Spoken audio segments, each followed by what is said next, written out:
Asinine Radio. This is the weekly music podcast where every week we get into a different band, different artist, and we listen to all of their records. We rank them from worst to best. Normally, we give our biggest banger a sticker from each of them.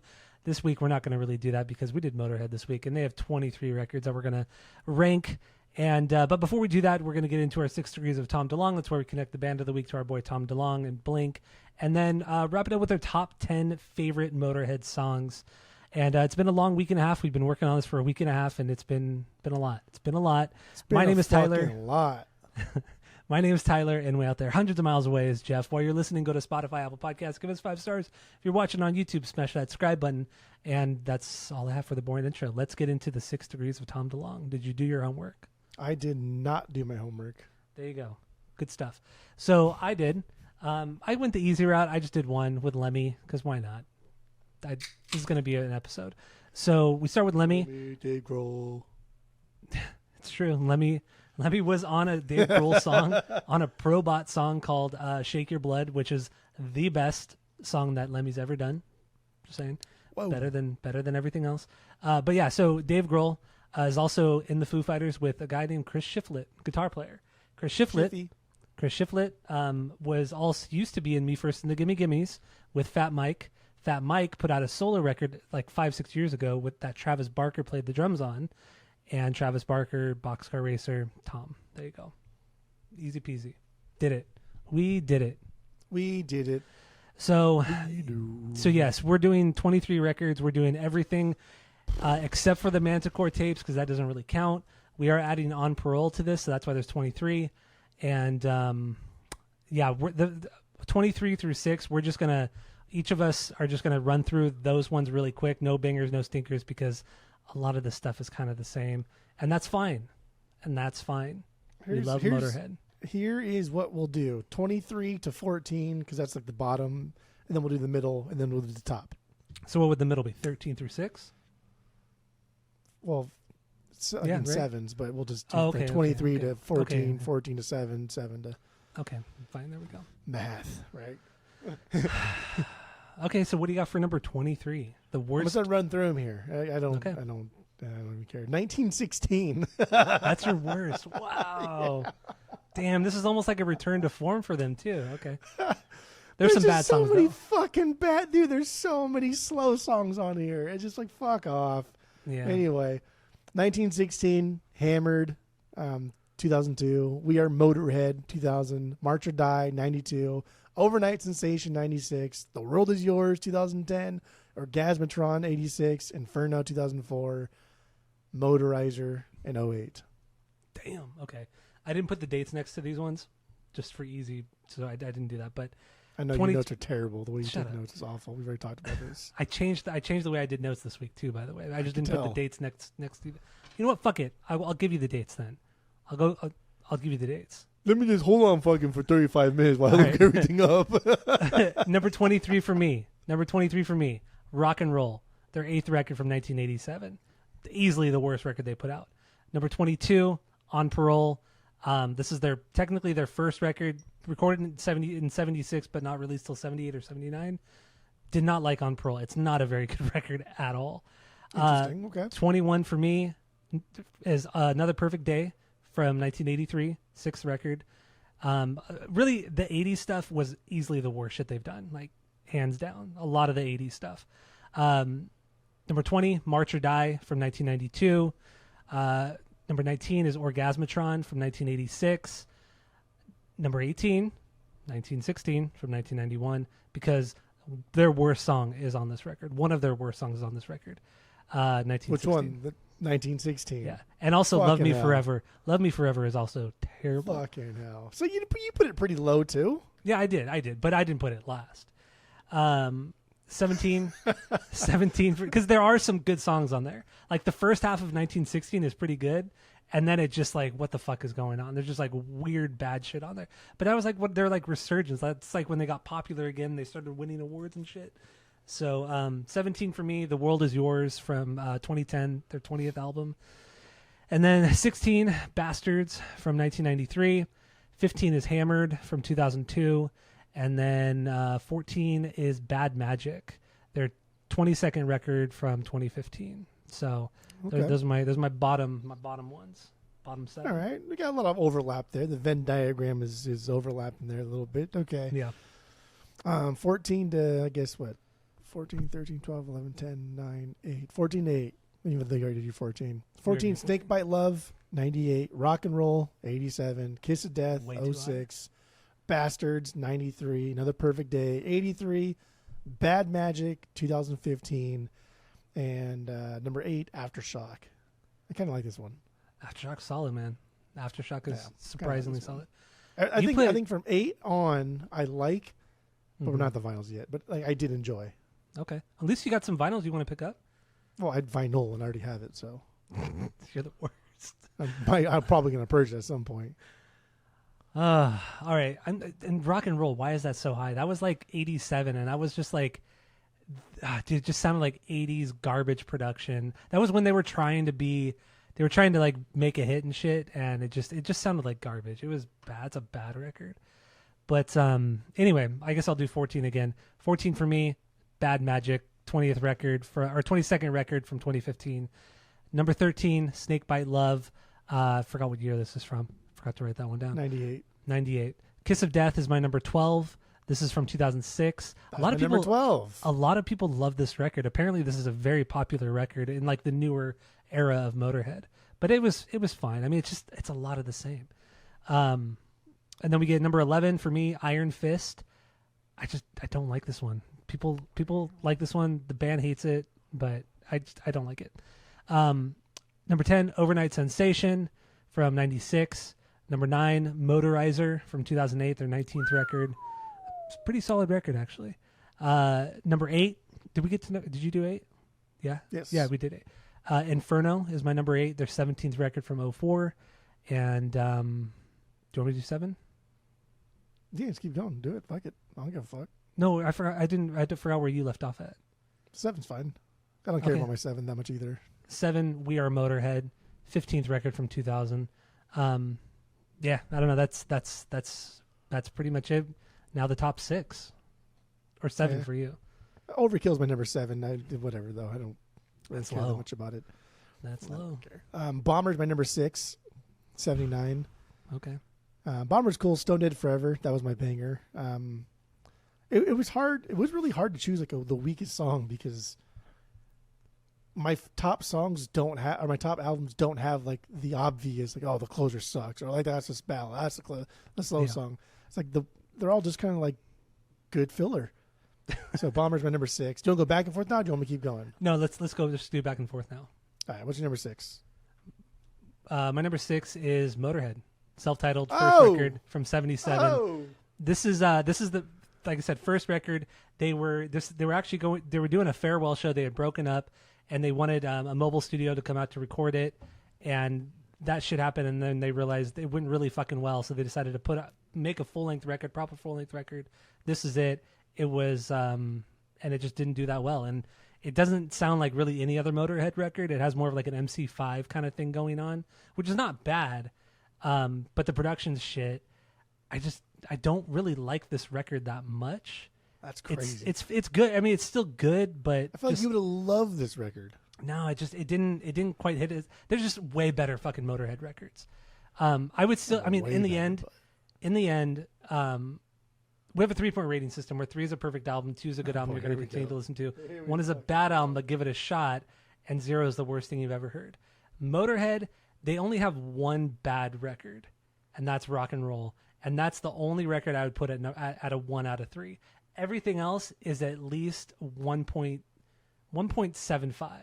out of 3. 1.75 out of 3. I would put Motörhead's Motörhead 1.75 out of 3. Banger is the title track. Banger is the title track. Motörhead, I like that one. Stinker, Iron Horse, Born to Lose. It's a slow kind of jammy song. It's just not very good. Motörhead's Motörhead is my number 6. What do you got for number 5? Go. On Parole. I liked On Parole. Yeah, it was cool. It was. I mean, for all the reasons you hated this, I liked it because it doesn't sound like your typical fucking Motörhead. And more Motörhead is so typical as fuck. There's no other band in like the history that we've done this podcast that put out this many records that are as typical as Motörhead. Not saying it's bad. The closest thing would be Bad Religion that we've done on the pod. Like consistently, that's true. Them, which is not a bad thing because not a bad thing. Not all a the good Bad thing. Religion, all Bad Religion is good except for Into the Unknown. That's the only bad record.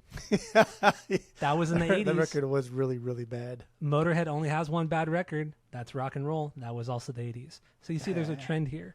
80s suck. Yeah, a lot of it did.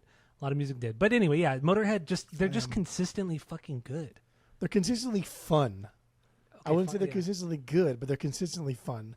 And they're just consistent. And that's something to behold also, right? It's tough to just be consistent.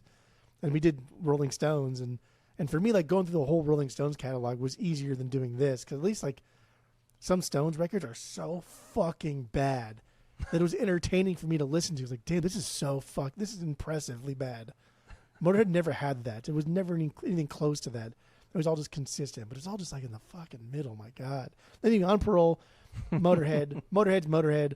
Like that's such a fucking banger of a song. And I'll talk about it again. But City Kid, this was like the kind of like slower, goofy, rock and roll song. Still fun.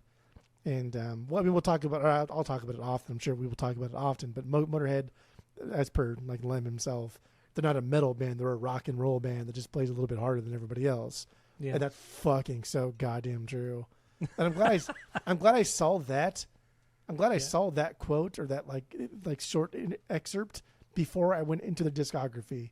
Because after hearing him say, "We're not a metal band. We're a rock and roll band," I was like, "Oh damn." Yeah. You guys are a fucking rock and roll band. He's even said that like we missed the first wave of metal in the early 70s, and we were just before the new wave of British metal in the early 80s or late 70s, early 80s. So they were like right in the middle of it all. But he's like, in the end, we don't even play metal music, but we were lumped into the new wave of heavy metal, the British heavy metal. But even then, we're not even metal. We're just a rock and roll band. Like our influences are Little Richard, Jerry Lee Lewis, Chuck Berry. It's not other metal bands. Like. Which is fucking true too. You hear so much of the blues stuff in here and traditional rock and roll on these records. They're for sure like closer to like punk of the late 70s and rock and roll than they ever are to like Judas Priest or Iron Maiden or anything else. And not to say that they don't have the chops, because all three of them have the fucking chops to play solid fucking metal. They're all really good at their instruments. At least especially the later era, the Mickey D, Phil Campbell, and Lemmy, that era, I think musically, I think that's the best era. Like the tightest era of the band, and just some killer fucking songs too from that era. A lot of records, but just a lot of records, but damn, dude, that whole era, that trio was just so fucking tight. So anyway, good. That was your 5 was On Parole? That was my number 5. Okay. Number 5 for me is Sacrifice. This is their 12th record from 1995. This record didn't get a lot of attention. A lot of people didn't like this record. I kind of get why, because it's very the mix and the production is very muddled. It sounds fucking nasty, but damn, it's a stoner rock record. Like this is a fucking stoner rock record, but just with Lemmy's vocals. That's really and maybe some songs played a little bit faster, but otherwise no, it's a stoner rock record. This is the last record they did with Wurzel on guitar. And honestly, the band has said, Lemmy and Phil have both said that he played one guitar solo on this record. Like he didn't help contribute to the writing of this record. He was pretty much out of the band. By the time they finished recording it, he left the band already. He was the second guitar player at the time, by the way. But yeah, anyway, this is their most metal record they've ever put out. Straight up metal record they've ever put out. And dude, the songs are cool, man. They're really fucking cool. So I know you like this one. You did text me this. You're like, this record's really fucking good. I'm like, I had it. Good. I did have it a little bit lower, on like a few spots lower on my list. But then I listened to it again a couple days ago, and I'm like, this record actually is really good. I think I was just when I was listening to it the first time, I was already like 5 Motörhead records deep that day. So I think I was just kind of burnt out for the day. But yeah, going back to it the second time, yeah, it's actually really fucking solid. So Sacrifice is good. Banger is the title track, just super fucking heavy. Stinker, Make 'Em Blind. There's really nothing wrong with it. It's just I got to put a stinker somewhere. Make 'Em Blind too. That's a cool title. Name is That's they have some cool titles for their songs. So, yeah, number 5, Sacrifice for me, 12th record. What do you got for number 4? Iron Fist. Iron Fist. You don't like this one that much, I didn't like this, no. Yeah, okay. This is the one that Fast Eddie produced, right? And then he left, and then he was gone. I don't know if he produced it, but this is the last one that he was on. And then Lemmy had said that, like, oh, he left all the time, and we just like, oh, we reconcile every 2 months or 3 months or whatever it was. Then we recorded an album. But this time they were just fucking like done. And they didn't ask for him back. And yeah, the guys don't like this one that much. I think it's because of that. I think it's because it's Eddie did produce it. Eddie produced it. I think it's because like they've always had like tumultuous relationships when they go through these records because they're fast. Dude, this band's fast. They live fast. Mm-hmm. But this one, because he didn't come back, I think like that's why they hold this in a different light. They kind of like shit on it a little bit too much, but it's fucking solid. This is like stereotypical good Motörhead. This is like the best filler Motörhead. My top 3, I think, are really good Motörhead. This is like them at their best filler Motörhead. But Iron Fist, title track, that's they're really good at, I will talk about it later too, but they're really good at the sandwich. It's fucking great openings, great closers. Like they're solid at that. Yeah. And then Loser, that was my least favorite song. That was meh. Okay. I don't even fucking remember it, but that's what I put. Well, with Iron Fist, they had a producer, but Phil, the drummer, did not want the producer. He was fighting with him, but he was fighting with everybody all the time. And they said, I'm not going to be in the band if this producer is going to work on the record. And then he convinced Fast Eddie to produce it, even though Eddie kept saying, no, I don't want to do this. I do not want to produce it. I just want to play on it. I don't want to produce it. And then eventually they broke him down enough to where he did. And even Lemmy said after the fact, he's like, yeah, when we were making it, it was fine. But after going back and listening to it, it's shit. The record doesn't sound good. Wish we hadn't put it out. But that's what I love about Lemmy too, is that I watched one of the documentaries today, and every single album he's like, yeah, there were like 3 songs on here that sucked. I wish we didn't even make them. They sucked. Like every record he would talk shit about. And I loved it. It was just like, I just love the honesty of that too. It's like he knows that some of our songs were shit, and they were, and that's fine. But if he was honest, he would realize that, like, dude, 80% of your fucking songs sound identical. They do. Fuck off. This one's 2 or 3 songs on there that sound like shit. Yeah, because they sound like the other 7 songs. All right, so my number 4 is Overkill, second record from 1979. This is a big step up in production and sound quality from the self-titled and On Parole. And the songs are tighter, way, way, way tighter. They're faster, a little bit heavier. Just overall, just better record all fucking round. And the song Overkill, the title track, is fucking incredible. Absolutely incredible song. And the story behind that was like Phil didn't even know how to play double bass on the drums. And so, but he wanted to have 2 bass drums on the stage, but he didn't want to be that douchebag that had 2 of them but didn't use them.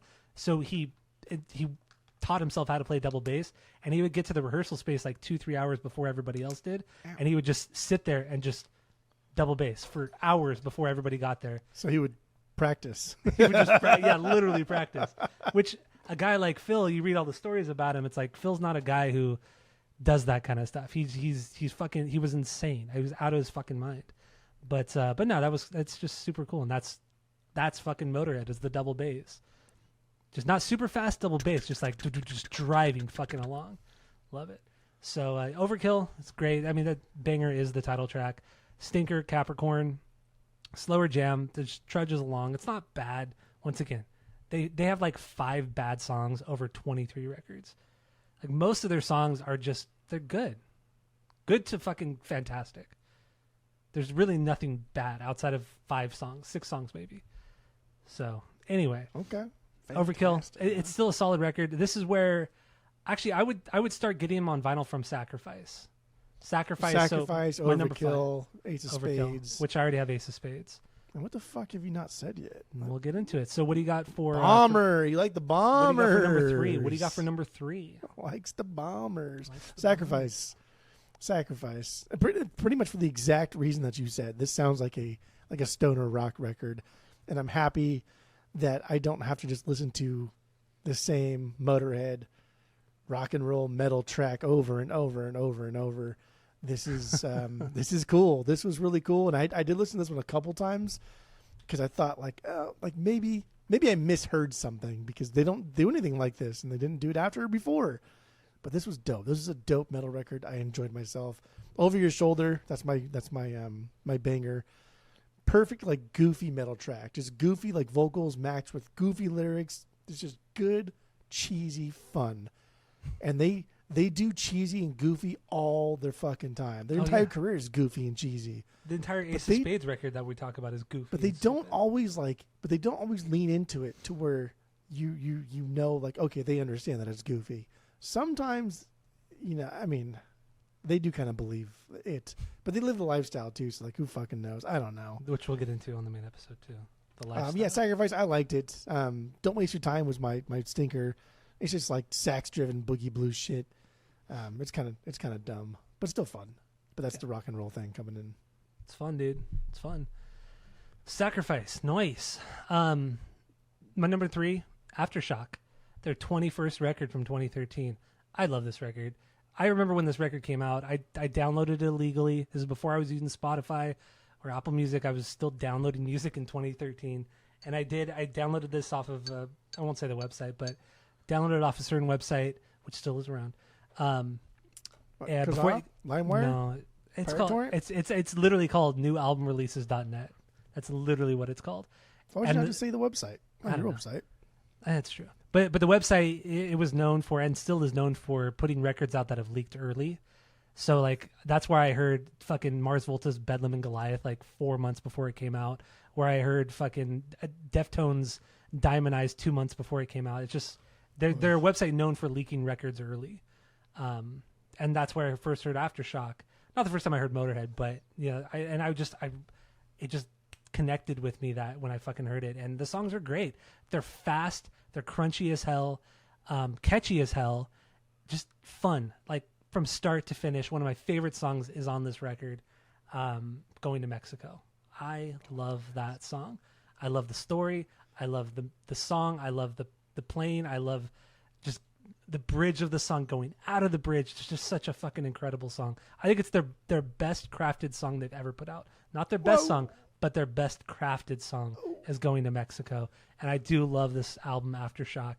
Stinker, if I had to choose one, Lost Woman Blues. It's good, but it's like a slower bluesy song.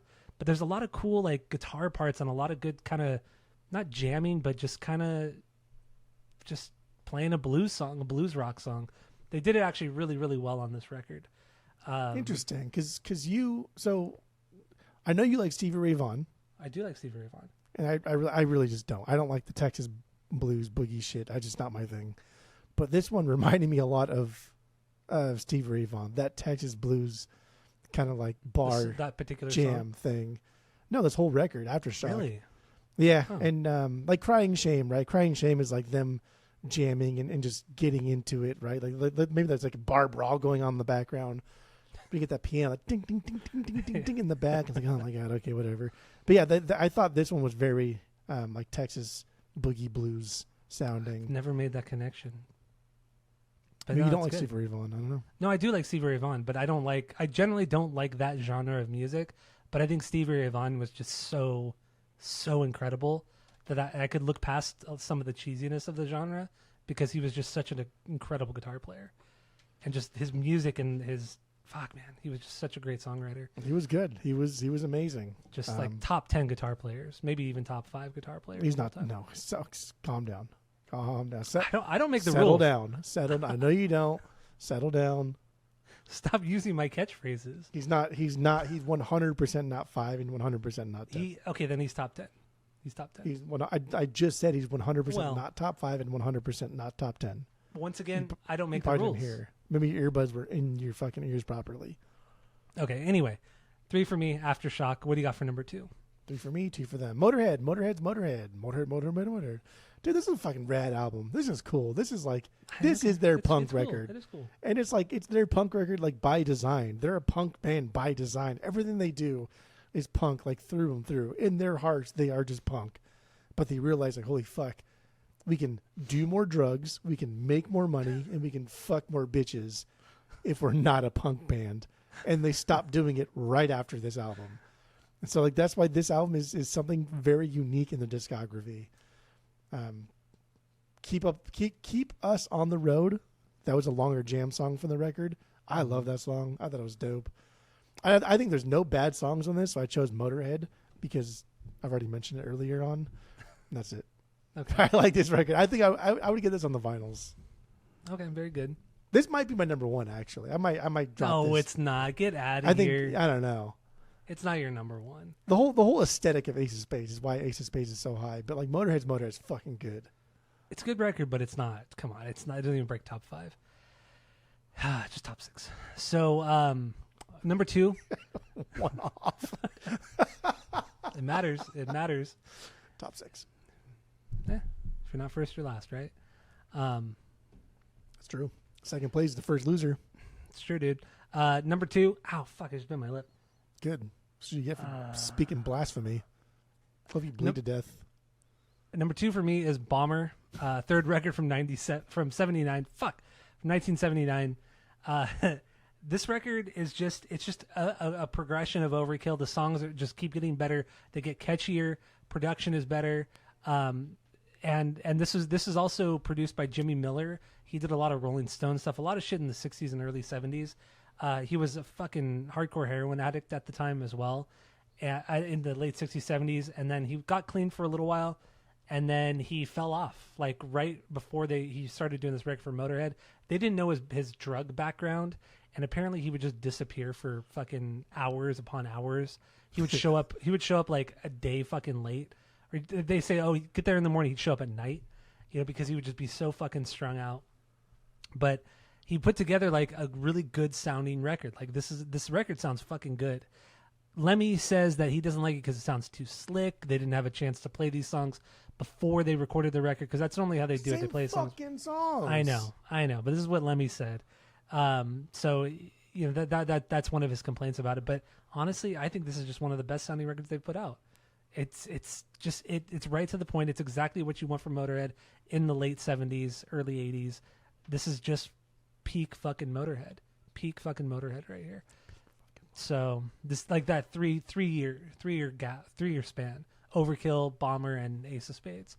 Just that's honestly peak Motörhead. So anyway, banger, Stone Dead Forever, Stinker, Step Down. This sounds like a fucking Ted Nugent song. I think it was Cat Scratch Fever. I think that's what it sounds like. But Eddie, this is the only song Fast that he ever sang on, in Motörhead. So yeah, the song's weird. It doesn't fit the record really at all, but still, Bomber's great. So it's my number 2. Okay. So number 1, Ace of Spades for both of us. The fourth record from 1980. And we're going to get into this on the main episode. So if you're listening, just go listen to that other episode. It comes right after this one. You don't even have to press play. It'll just bleed into the next episode. So get into that one. And thank you all for listening. Go to Spotify, Apple Podcasts. Give us 5 stars. If you're watching on YouTube, smash that subscribe button. And that's all we have for this episode. Oh, no. Actually, we forgot to do our top 10. Top 10. Top 10. Fuck. Damn, I totally forgot. Top 10 Motörhead songs. Just go run through each of our top 10, and then we'll interject if we need to. Yeah, you ready? Let's do it. What do you got?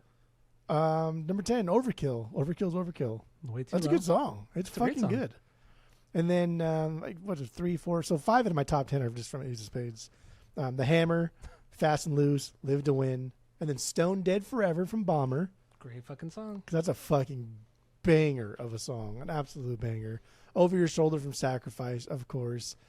Motörhead's Motörhead from Motörhead. Fire, Fire. Ace of Spades, my number 1 song. I think it's their best song. And then Queen of the Damned from Aftershock. Yeah, that's a weird one. God damn, that was such a good fucking song. Had it not been for Ace of Spades, and Ace of Spades may not even be their best song. I don't know. It's just the most nostalgic. The one I've heard the most. But Queen of the Damned, really, really, really hit home. I was like, dude, this is a banger of a fucking song. Such a weird one. It's such a deep cut too. Wow. Good song. Weird. All right, so my my top 10, they all come from a lot of 90s records. Three of my top 10 are from Ace of Spades, but a lot of these are from the 90s, 2000s era. But yeah, so my number 10, Back at the Funny Farm from Another Perfect Day. This is like really the only standout song from the record, but it's so good. Number 9 is I Know What You Need from The World Is Yours. Another fucking banger of a song. Number 8, See Me Burning, We Are Motorhead from We Are Motorhead. And this is like a low tier fucking Motörhead record, but this is the thrashiest song they've ever put out. Number 7 for me is Sacrifice from the album Sacrifice, the title track, incredible song, which I talked about earlier. 6 is Fire Fire from Ace of Spades. Number 5 is Them Not Me from Overnight Sensation. Crazy fucking weird chorus, but I love it. It's so catchy. Number 4 is Love Me Like a Reptile from Ace of Spades. Number 3 is Overkill from Overkill. Number 2, Going to Mexico. I mentioned it earlier. This is their magnum, not their magnum opus. This is their best crafted song ever, hands down. I love Going to Mexico, but Ace of Spades, you can't fuck with Ace of Spades. It's the nostalgia. It's just the overall, just how great the song is, and it's so nasty sounding. But we'll get more into Ace of Spades on the main episode. So yeah, like I said, go listen to that while you're just rate and review, all that bullshit. So thank you all for listening, and that's it. That's all.